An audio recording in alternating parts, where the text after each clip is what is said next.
Sebelum lanjut, kami ingatkan untuk tetap membeli dan membaca buku dari versi cetaknya. Karya Eka Kurniawan. Seperti dendam, rindu harus dibayar tuntas. Chapter 6.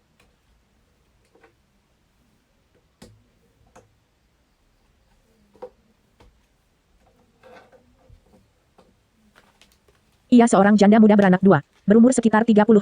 Ia tinggal di satu rumah yang dikontraknya dari seorang pengusaha tambak. Kamu kenal Pak Lebe? Tidak, tak apa. Itu nama si pengusaha tambak. Suaminya, sebelum meninggal, bekerja sebagai kru di beberapa produksi pertunjukan angklung dan beberapa kali masuk di acara TVRI. Juga selalu diundang pentas setiap kali pejabat provinsi atau pusat datang berkunjung. Jangan mengira karena pernah masuk televisi mereka punya banyak uang, kata Rani. Suaminya meninggal sekitar 6 bulan sebelumnya. Si janda muda ditinggalkannya tanpa tabungan, tanpa warisan. Jangan tanya soal asuransi. Si janda muda juga tak punya pekerjaan, juga kerabat. Selama ini lebih menyibukkan diri mengurus dua anaknya, yang paling besar baru berumur 3 tahun. Ia mulai menjual barang yang ada di rumahnya untuk bertahan hidup. Ia pernah datang ke rumah Rani untuk menjual televisi hitam putih miliknya, dan ayah Rani membeli televisi. Itu karena kasihan. Ia juga menjual radio. Kemudian menjual meja dan kursi butut. Ia menjual apapun yang bisa dijual. Ia mendatangi tetangga sekiranya mereka ingin membeli apapun yang ia punya. 2 bulan setelah suaminya meninggal, Pak Lebe si pengusaha tambak datang menagih uang kontrakan. Dengan cara apa kamu bisa membayar kontrakan rumah? Tunggulah, Pak. Aku tak punya uang sekarang ini. Memangnya kapan kamu akan punya uang? Si perempuan terdiam. Ia hanya menggigit bibir. Matanya tak berani memandang Pak Lebe. Ia menggulung-gulung ujung kain baju yang dipakainya. Ia berharap Tuhan mengirimkan uang saat itu juga dari langit-langit rumah dan segala kesulitan hidupnya pun berakhir. Ia masih terdiam, tak tahu harus mengatakan apa. Sebenarnya kamu tak perlu membayar kontrakan, kata Pak Lebe. Maksudnya, Pak? Ia memberanikan diri mengangkat wajahnya, memandang lelaki itu. Berharap ia memang tak perlu membayar apapun, barangkali karena rasa kasihan Pak Lebe. Kamu tahu, aku ingin menumpang tidur di kamarmu. Jika boleh, kamu tak perlu membayar kontrakan. Kamu boleh tinggal di sini selama kamu suka. Pak, tentu saja tak sekadar menumpang tidur di kamarmu. Aku ingin ditemani kamu. Senyum kecil di bawah kumis tipis itu mengingatkan si janda muda kepada moncong tikus. Ia berbaring di tempat tidur dan menangis. Pak Lebe sudah menanggalkan pakaiannya. Ia berharap tak perlu melihat Pak Lebe, tapi lelaki itu menyentuh wajahnya, membuatnya terpaksa melihat wajah lelaki itu. Ia kembali menangis dan Pak Lebe tersenyum. Jangan menangis, dong. Nanti enggak enak. Nanti enggak basah. Pak Lebe naik ke tubuhnya, menjelajahi seluruh permukaan kulitnya, menapaki setiap lekuk tubuhnya. Ia terus menangis. Pak Lebe menyentuh ujung bibirnya, mengelus leher dan kupingnya. Ia menangis. Kamu tak hanya boleh tinggal di sini. Aku akan memastikan kamu dan anak-anakmu tak kelaparan. Pak Lebe membuka kedua kaki perempuan itu. Pak Lebe memasuki dirinya. Ia memejamkan mata, tapi air matanya tetap keluar dari celah kelopak matanya. Ia merasa sakit. Tak hanya di dalam kemaluannya, tapi terutama di dalam dadanya. Sialan, Ajo Kawir mengumpat. Aku tak pernah suka jenis lelaki macam begini. Lelaki macam begini mestinya digantung dan mayatnya diseret sepanjang jalan. Dan burungnya dicincang. Kurasa itu ide yang bagus, kata Rani. Tapi tak seorang pun berani mengusik Pak Lebe. Ia teman dekat bupati. Ia banyak dilindungi para preman. Demikianlah si pengusaha tambak bisa datang kapan saja, kadang-kadang dengan janji, lain waktu tanpa basa-basi. Muncul dan membawa si janda muda ke tempat tidur. Memberinya rasa sakit di dalam kemaluan dan di dada. Sampai sejauh itu, si janda muda masih sabar dengan keadaannya. Juga sabar menerima kedatangan si pemilik rumah yang tak pernah bisa ditebaknya. Hingga belakangan hari, si pemilik rumah mulai membawa teman-temannya. Pertama ia membawa 1 orang, lain hari membawa orang yang berbeda, lain hari lagi membawa 2 orang lain. Awalnya si janda muda menolak untuk melayani mereka, tapi si pemilik rumah mengancamnya akan menyeret si perempuan dan anak-anaknya keluar rumah. Ia tak punya pilihan, ia menerima mereka semua di tempat tidurnya. Rasa sakit di dadanya semakin lebar dan dalam. Ia tak lagi memedulikan rasa sakit yang lain. Petaka itu datang kemudian, ia hamil. Ia tak tahu yang mana ayah si jabang bayi. Ia hanya punya satu pilihan, meminta si pemilik rumah bertanggung jawab. Jika tak menikahinya, paling tidak memelihara bayi itu. Si pemilik rumah malah marah dan mengusirnya. Begitulah kemudian ia menceritakan penderitaannya kepada anak gadis keluarga yang sementara menampungnya, Rani. Ajo Kawir langsung teringat rona merah, semua penderitaannya, dan penderitaan yang juga harus ditanggungnya. Aku tak punya uang banyak, tapi kadang-kadang aku menabung tanpa tahu untuk apa. Aku akan mengambil uangku. Kuminta kamu berikan uang itu kepada si janda muda yang kamu ceritakan. Kamu serius? Tanya Rani. Tentu saja. Uang itu mungkin bisa ia pergunakan untuk menggugurkan kandungannya jika ia mau. Atau untuk memelihara anak itu. Perempuan itu akhirnya memang menggugurkan kandungan. Selain dari Ajo Kawir, ia memperoleh sumbangan dari beberapa orang lainnya, meski tak banyak. Rani bilang, hidup perempuan itu tak semudah yang ia ceritakan. Kebanyakan orang mencibirnya. Perempuan maupun lelaki. Hanya keluarga Rani yang menampungnya, dan di sana si perempuan menyembunyikan diri. Mendengar hal itu dari Ajo Kawir, si Tokek membujuk Wasami untuk ikut memberi uang. Ternyata cerita tersebut tak berakhir sampai di sana. Beberapa hari setelah itu, si pengusaha tambak melaporkan si janda muda ke polisi, dengan tuduhan telah memfitnahnya, hanya agar bisa meloloskan diri dari kewajiban membayar kontrakan. Si perempuan pun dipanggil polisi dan menjalani serentetan pemeriksaan. Yang melelahkan. Semua orang tahu situasinya tak menguntungkan untuk si perempuan. Ia tak punya saksi untuk semua yang diceritakannya, dan jabang bayi itu jika ia bisa menemukan yang tersisa setelah digugurkan, belum pasti anak si pengusaha tambak. Orang-orang bergunjing, perempuan itu diam-diam menjajakan diri, setelah tak bisa menjual barang apapun. Kurasa aku harus membunuh bangsat satu ini. Siapa namanya? Pak Lebe? ia akan menjadi korban pembunuhan pertamaku. Aku suka berkelahi, aku rindu berkelahi. Aku dengan senang hati ingin mencabut nyawanya, kata Ajo Kawir. Jangan dungu, kata Rani. Rani yakin Ajo Kawir tak akan melakukan kedunguan itu. Si Tokek mencoba mencegahnya, berkata itu sesuatu yang tolol. Iwan Angsa pernah bilang dunia memang tidak adil, kata Ajo Kawir kepada si Tokek. Dan jika kita tahu ada cara untuk membuatnya adil, kita layak untuk membuatnya jadi adil. Aku hanya tak mau kau babak belur dan sekarat konyol, kata si Tokek. Kudengar, pejabat-pejabat ini membayar anak-anak tangan kosong. Semua orang tahu pengusaha-pengusaha ini memelihara preman. Tapi kelompok tangan kosong tidak mirip seperti preman-preman itu. Tak banyak yang tahu mengenai kelompok ini. Jika ada yang tahu, mereka hanya melihatnya sebagai gerombolan anak-anak nakal biasa, yang pergi ke sana-sini membuat keributan. Beberapa berurusan dengan polisi. Beberapa tertangkap karena berkelahi dengan sekumpulan anak dari tempat lain. Yang tak banyak diketahui orang, jika mereka membunuh, kadang-kadang itu memang perkelahian, tapi lebih sering seseorang membayar mereka untuk melakukannya. Dan tak seperti namanya, mereka dengan culas bisa mempergunakan senjata apapun. Mereka bisa menusukmu dari belakang ketika kamu berjalan seorang diri di trotoar. Aku enggak takut mereka. Pengusaha tambak itu memiliki kolam ikan, tempat yang paling disukainya untuk menyendiri. Bagi Ajo Kawir.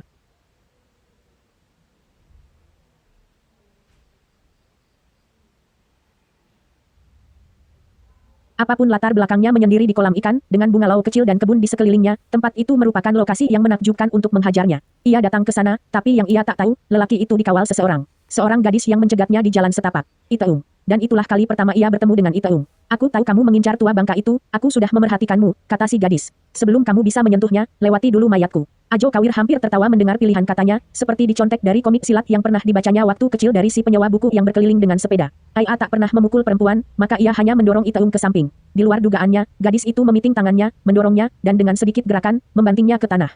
Punggungnya terasa seperti kena dihajar. Agak terkejut, Ajo Kawir langsung berdiri meski agak sempoyongan. Iteung tampak memasang kuda-kuda. Ajo Kawir tak tahu apa yang telah dipelajari gadis itu, mungkin karate, silat, atau kempo, atau kungfu. Ia tak tahu halal begitu. Ia hanya tahu memukul dan menendang jika ada kesempatan, mengelak jika mungkin. Jika tak bisa mengelak, biarkan tubuh menerima serangan, tinggal mencari cara untuk membalasnya. Baiklah, kata Ajo Kawir. Kadang-kadang perlu juga menghajar perempuan. Sore itu mereka bertarung. Iteung jelas menguasai ilmu bela diri. Di luar penampilannya yang tampak lembut, tenaga dan daya tahannya sangat kuat. Ajo Kawir berkali-kali menerima pukulan kerasnya, dan ia harus mengakui, rasanya seringkali lebih pedas daripada pukulan kebanyakan lelaki. Meskipun tak pernah mempelajari satu pun ilmu bela diri, Ajo Kawir jelas bukan lawan yang gampang ditaklukkan. Ia kuat, dan terutama nekat. Dalam keadaan terpepet, ia jenis yang akan membiarkan lawan mematahkan tangannya, asal ia memperoleh kesempatan mematahkan kaki lawannya.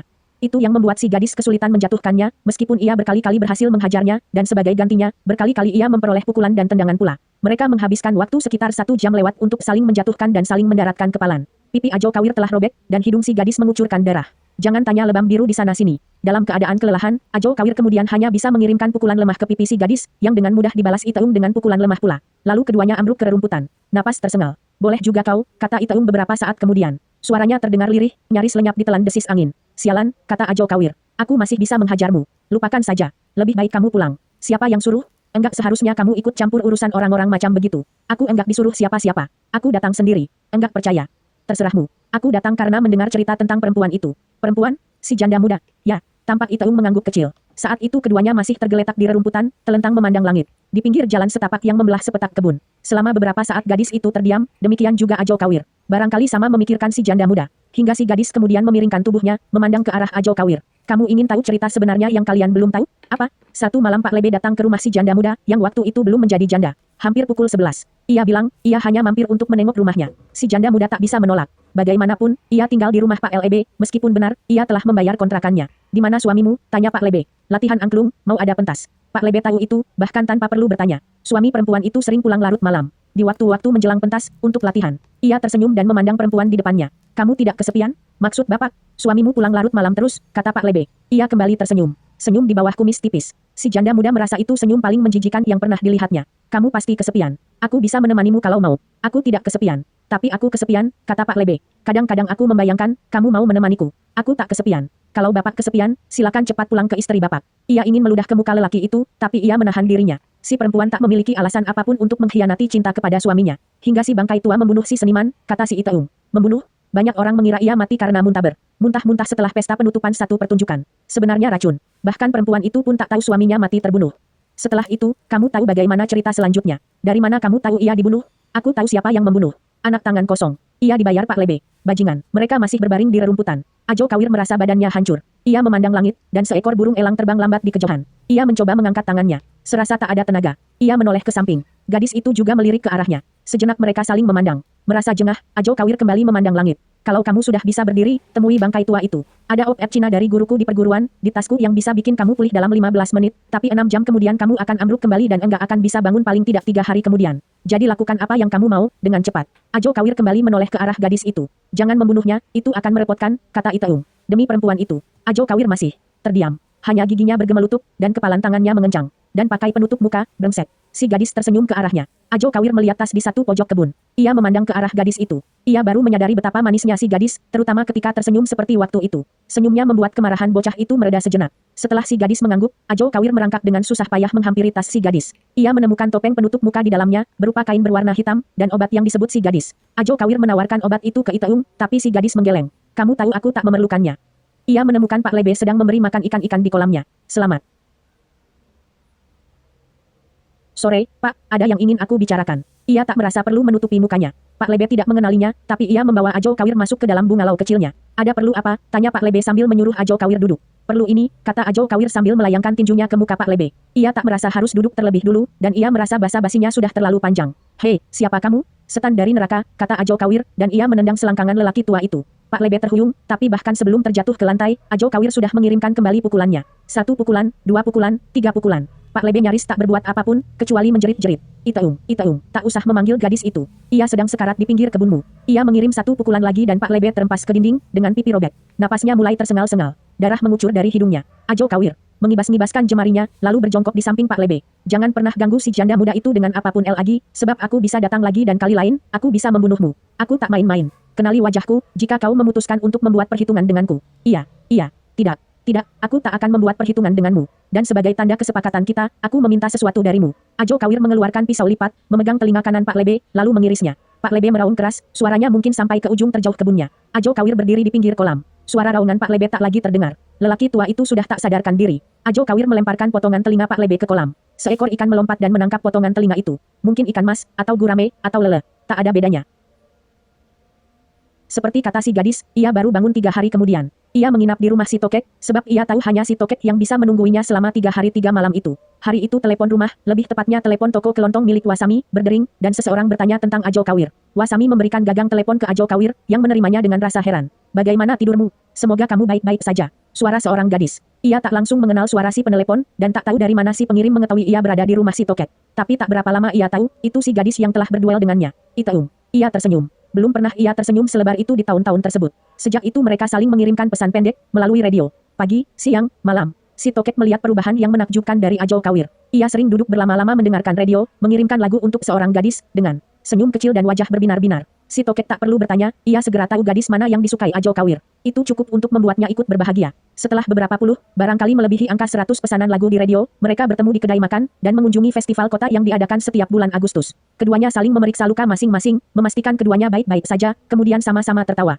Gadis itu tak hanya manis, pikir Ajo Kawir, tapi juga menyenangkan. Dari si gadis, Ajo Kawir tahu si bangkai tua akhirnya mewariskan bisnis kepada keluarganya dan menghilang. Lebih tepatnya diusir istrinya. Beberapa saat setelah itu, Ajo Kawir juga tahu Iteung sering bekerja untuk anak-anak tangan kosong. Ia bukan anggota kelompok itu. Kelompok tangan kosong hanya berisi anak-anak lelaki. Tapi Iteung mengenal salah satu dari mereka, teman sekelasnya di perguruan. Kadang-kadang jika kelompok itu memiliki pekerjaan untuk mengawal seseorang dan mereka kehabisan anggota, mereka menawari Iteung pekerjaan. Kamu petarung yang hebat, kata Ajo Kawir. Tentu, karung pasir yang hebat, kata Iteung sambil tertawa kecil. Mereka berjalan di kemeriahan festival, membeli balon dan gula-gula. Mereka tertawa-tawa kecil. Lalu, di satu waktu sambil berjalan, tiba-tiba Iteung memegang tangan Ajo Kawir. Meminta digandeng. Ada rasa hangat menjalar ke dada Ajo Kawir. Ajo Kawir menoleh ke arah si gadis. Si gadis juga menoleh ke arahnya. Mereka tersenyum, dan mereka tertawa kecil. Ada semburat merah di pipi si gadis. Iteung menundukkan wajahnya. Ajo Kawir merasa bahagia. Sangat bahagia. Juga merasa takut, elipsis, si Tokek diam-diam menyaksikan itu semua, juga bagian yang ini, satu malam minggu, di satu tempat parkir yang lengang, Ajo Kawir dan Iteung saling merapat ke satu dinding.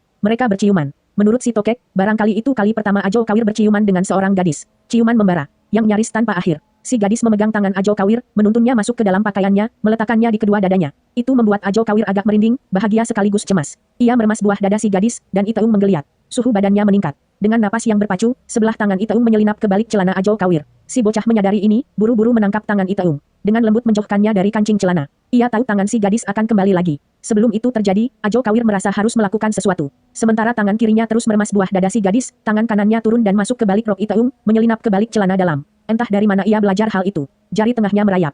Ia menemukan sejenis celah. Selangkangan gadis itu sudah basah. Jari tengahnya terus meraba, menelusuri celah itu, hingga menemukan sejenis lengkungan dan tonjolan kecil. Jari tengahnya masuk, perlahan dan menjelajah. Si gadis serasa melambung, melenguh pendek. Ia terengah-engah.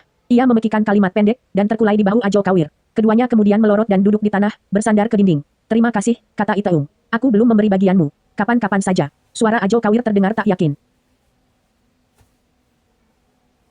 Ajo Kawir memberitahu si Tokek, ia tak mungkin menjadi kekasih Itaung. Ia tak mungkin menjadi kekasih perempuan manapun. Sebab ia tak mungkin bisa memberikan apa yang mereka butuhkan. Batang kemaluan yang keras. Keduanya sedang duduk di beranda rumah ditemani singkong goreng bikinan Wasami, dan bajigur hangat yang mereka beli dari penjajah keliling. Mereka mengenang masa-masa lalu yang jauh, dan bertanya-tanya tentang kabar teman-teman sekolah dasar mereka. Hingga kemudian satu sosok muncul dari kegelapan. Saat itu hanya mereka berdua, dan hujan mulai turun, makin lama makin deras. Sosok itu berlari ke arah mereka. Itaung. Gadis itu berdiri di depan mereka, mendekat ke arah Ajo Kawir. Mereka berpandangan selama beberapa saat. Ada rasa segan di mata Ajo Kawir, barangkali karena ia masih merasa malu dengan pertemuan terakhir mereka. Barangkali karena ia tak pernah mencoba menghubungi si gadis lagi selama beberapa lama. Itaung tampak ragu-ragu dengan apa yang akan dilakukannya. Badannya basah kuyup dan ia agak menggigil. Sekonyong si gadis memegang tangan Ajo Kawir. Aku tahu kamu tak mau menemuiku, kata si gadis memberanikan diri. Kini matanya memandang ke arah mata Ajo Kawir. Kemana saja kamu?